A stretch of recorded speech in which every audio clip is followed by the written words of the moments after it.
Hey everybody, welcome to my YouTube channel. Thank you so much for joining me today. I am talking to you about how to prepare to confront the narcissist. This is actually something that can be applied to any kind of situation where you need to go in and kind of talk to somebody about something that you anticipate there will be pushback to what you are saying.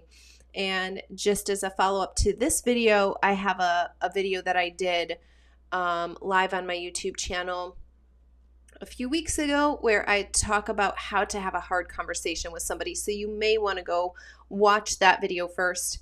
So this video I actually wanted to do because in the same day I received like 3 emails all asking me for advice about very similar situations that these people were facing.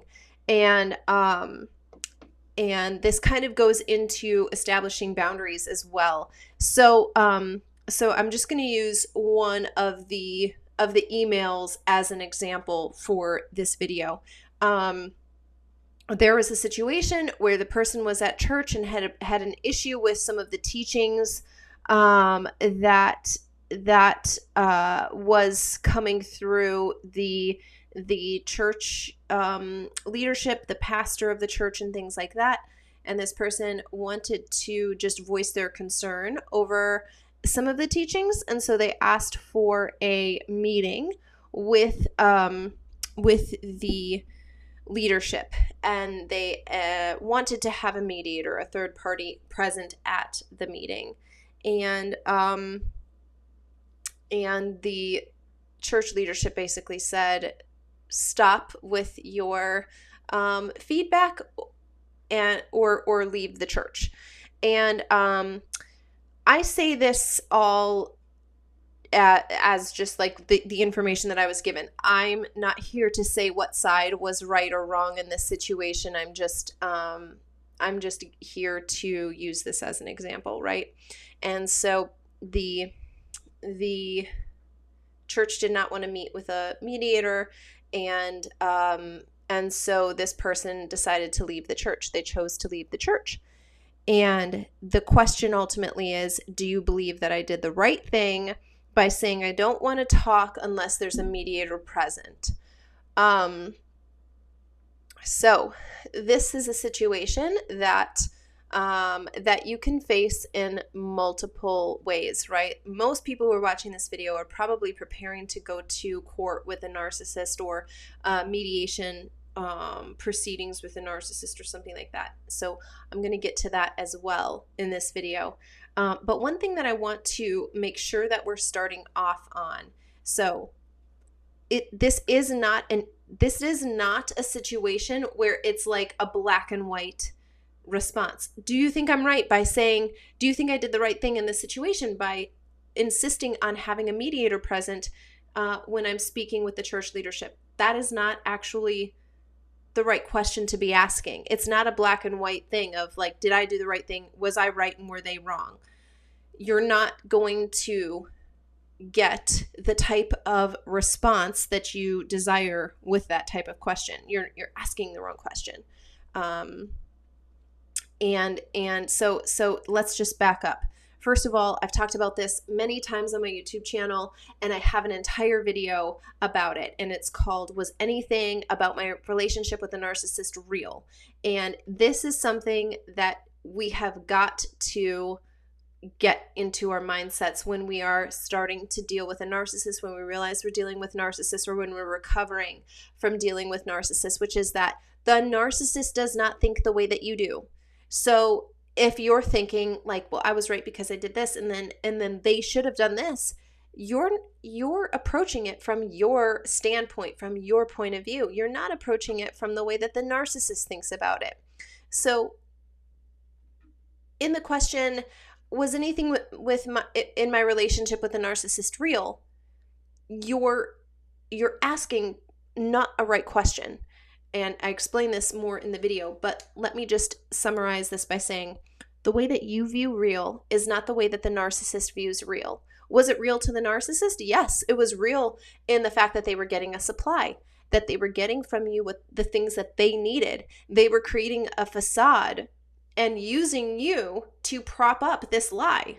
That was real to the narcissist. To you, I was really trying to make a marriage with this person, or I was really trying to make a relationship with this person work. Your viewpoint of what is real is not at all what the narcissist is thinking is real. So are they real? Of course. Both people are experiencing reality through their own lens. It's just that it's not the same. You're not looking at the same picture. The narcissist sees you as a supply, as a way to further their own agenda and to create a life that they want to have in that moment. You think, oh, I'm going to have a real marriage with this person. I'm going to have a real family with this person. I'm going to have a strong connection with this person. We're going to have a real friendship, business partnership, church relationship, whatever it is. Your viewpoint of what is real is not the same as the narcissist. And that's the starting point of where things diverge, right? Because if you don't recognize, like, hey, you were never on the same page, you were never on the same sheet of music, then you're going to be constantly wondering, where did the relationship go wrong? Where exactly did things start to split? When you recognize, like, hey, you were never in the same starting place. You were running two different races. You were playing two different games. Okay, whatever analogy will help you understand, you were never at the same starting point to begin with. This isn't like, oh, we were starting at the same place. We were walking together and then our paths diverged. No, it was never like that. It never was. The thing that you were holding in your heart was never the same. So you were never actually at the same starting point. Mentally, emotionally, physically, none of it was in the same starting spot. So that's the first thing, is recognize your interpretation of what's real and what the goal ultimately was. My ultimate goal is to have a healthy marriage. My ultimate goal is to have children with this person. My ultimate goal is to have a successful business with this person.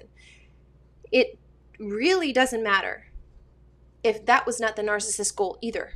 They could have said, yeah, that's of course my goal, when really their goal was to, again, have a great facade for some larger picture that they were building for a life for themselves.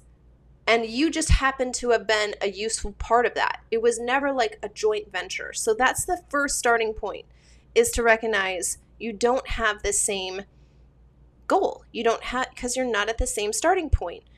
So in this question that I'm asked, in this email that I'm using as an example, was I right to invite a mediator in?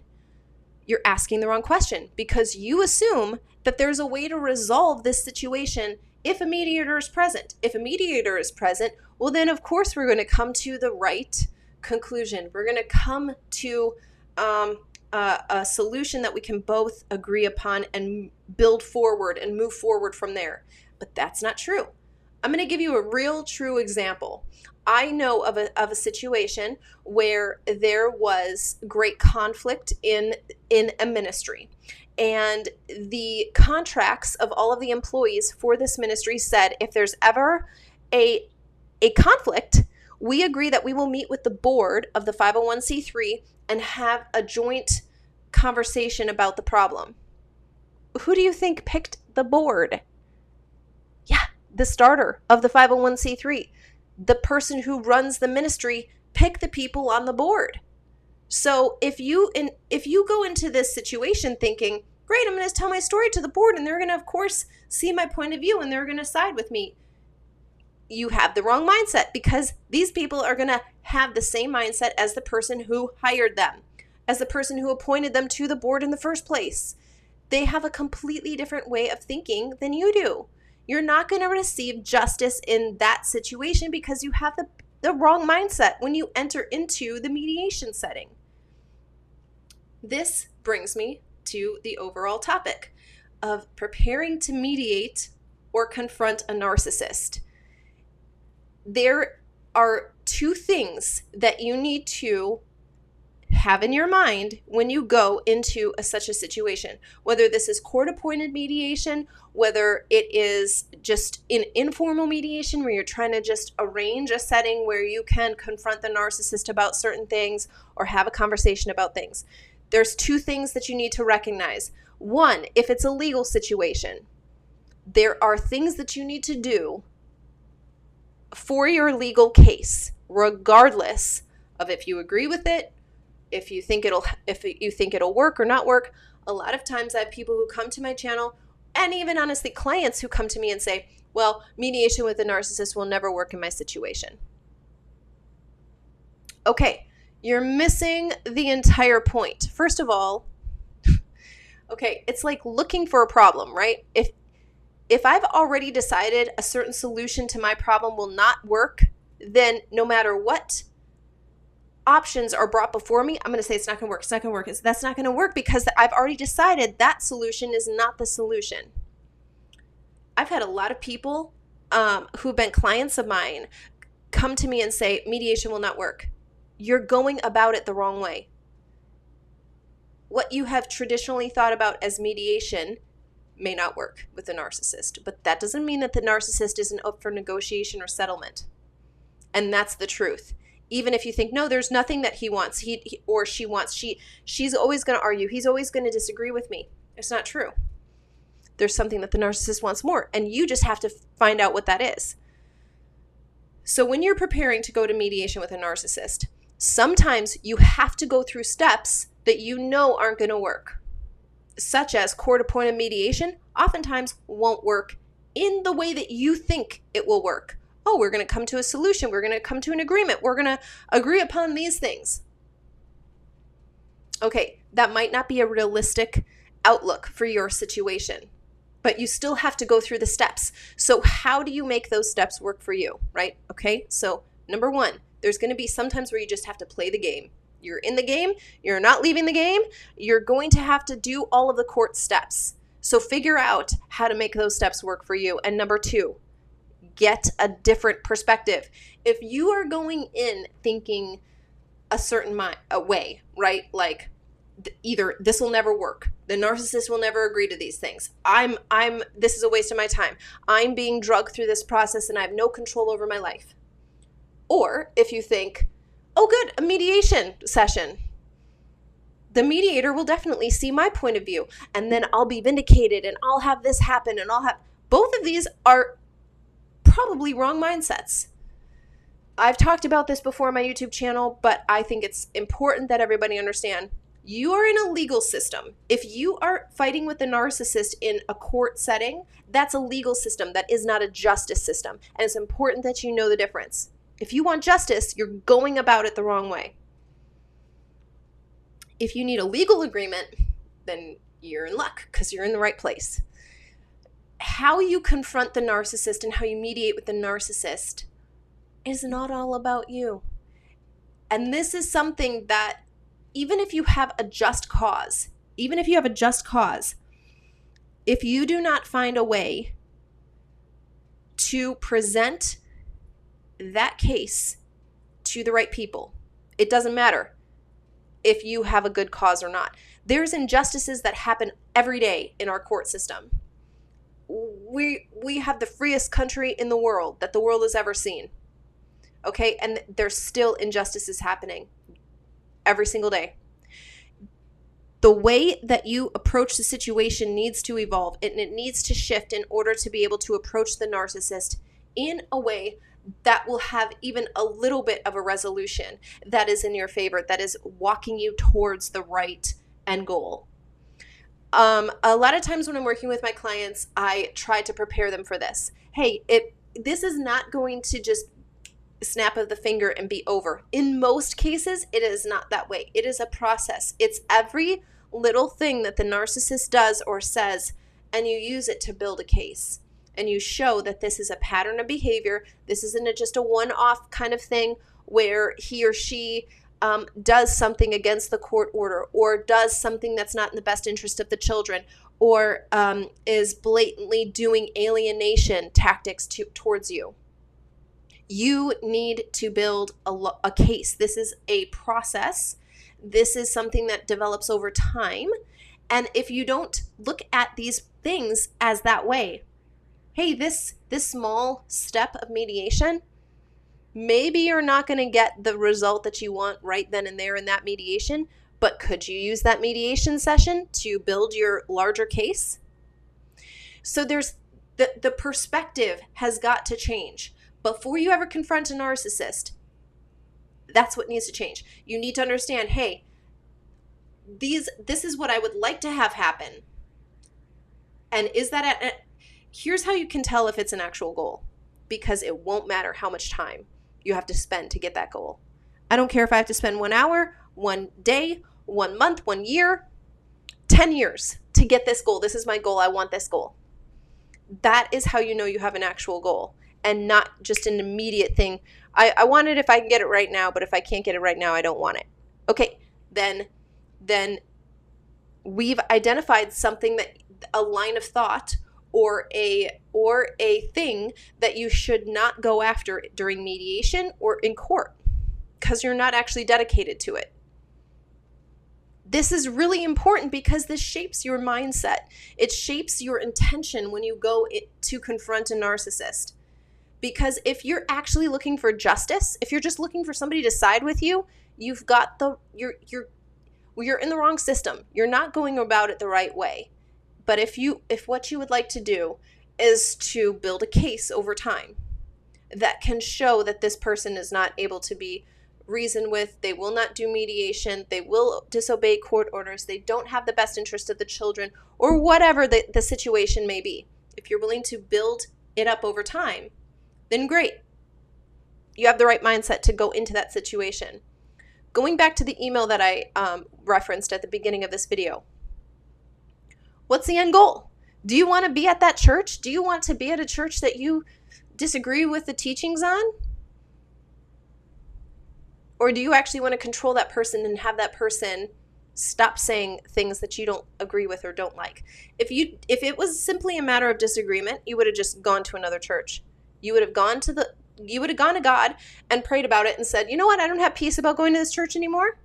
God, I would like to leave. Do I have freedom to go and do that?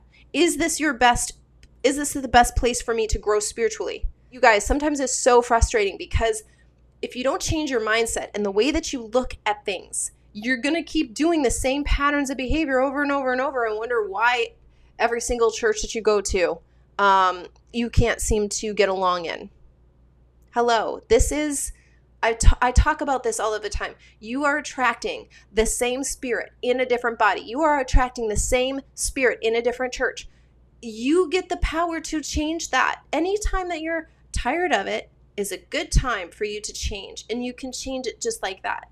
But it starts with you, it starts with your perspective, and it starts with your with having a realistic understanding of what is required to reach your goal. If your goal is to get that church to stop teaching something that you disagree with, you're out of your lane. That isn't your calling, unless it is. If it's your calling, then you wouldn't be writing me, though. I could tell you that. If that was your calling, your calling was to change the teaching of that church, you wouldn't have written to me. You need to get a realistic understanding of the situation that you're in. I understand that that's frustrating, and you know that you should have justice, and you know you should have it right now. And I understand that.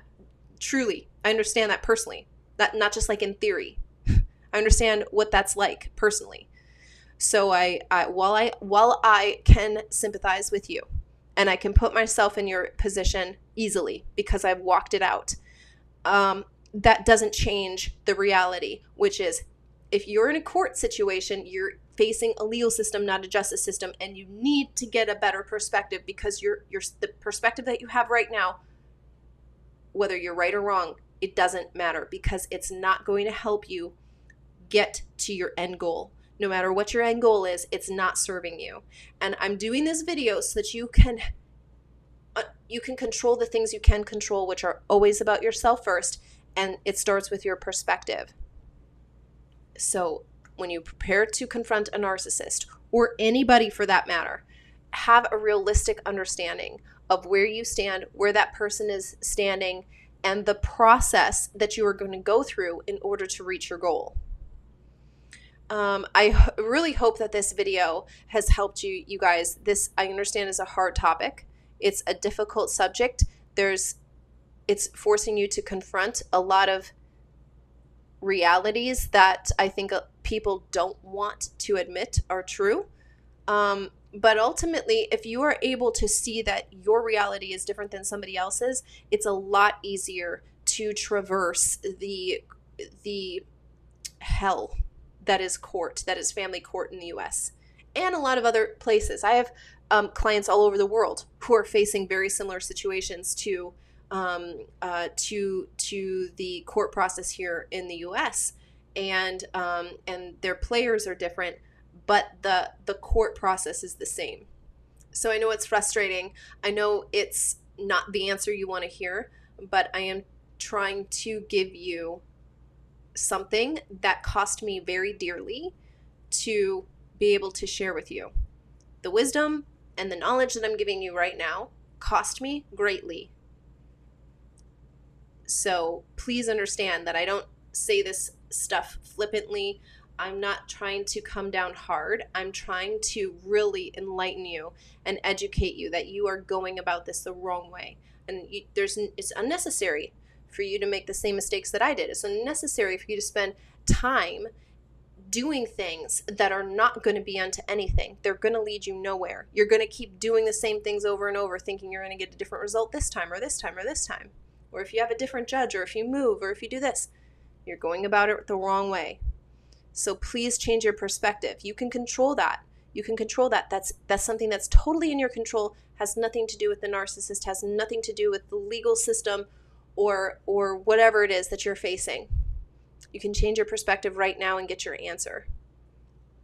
So you guys, I hope this video has helped you. Again, if you haven't already, please be sure to subscribe to my channel below and then turn on the little bell so that you're notified whenever I upload a new video to this channel.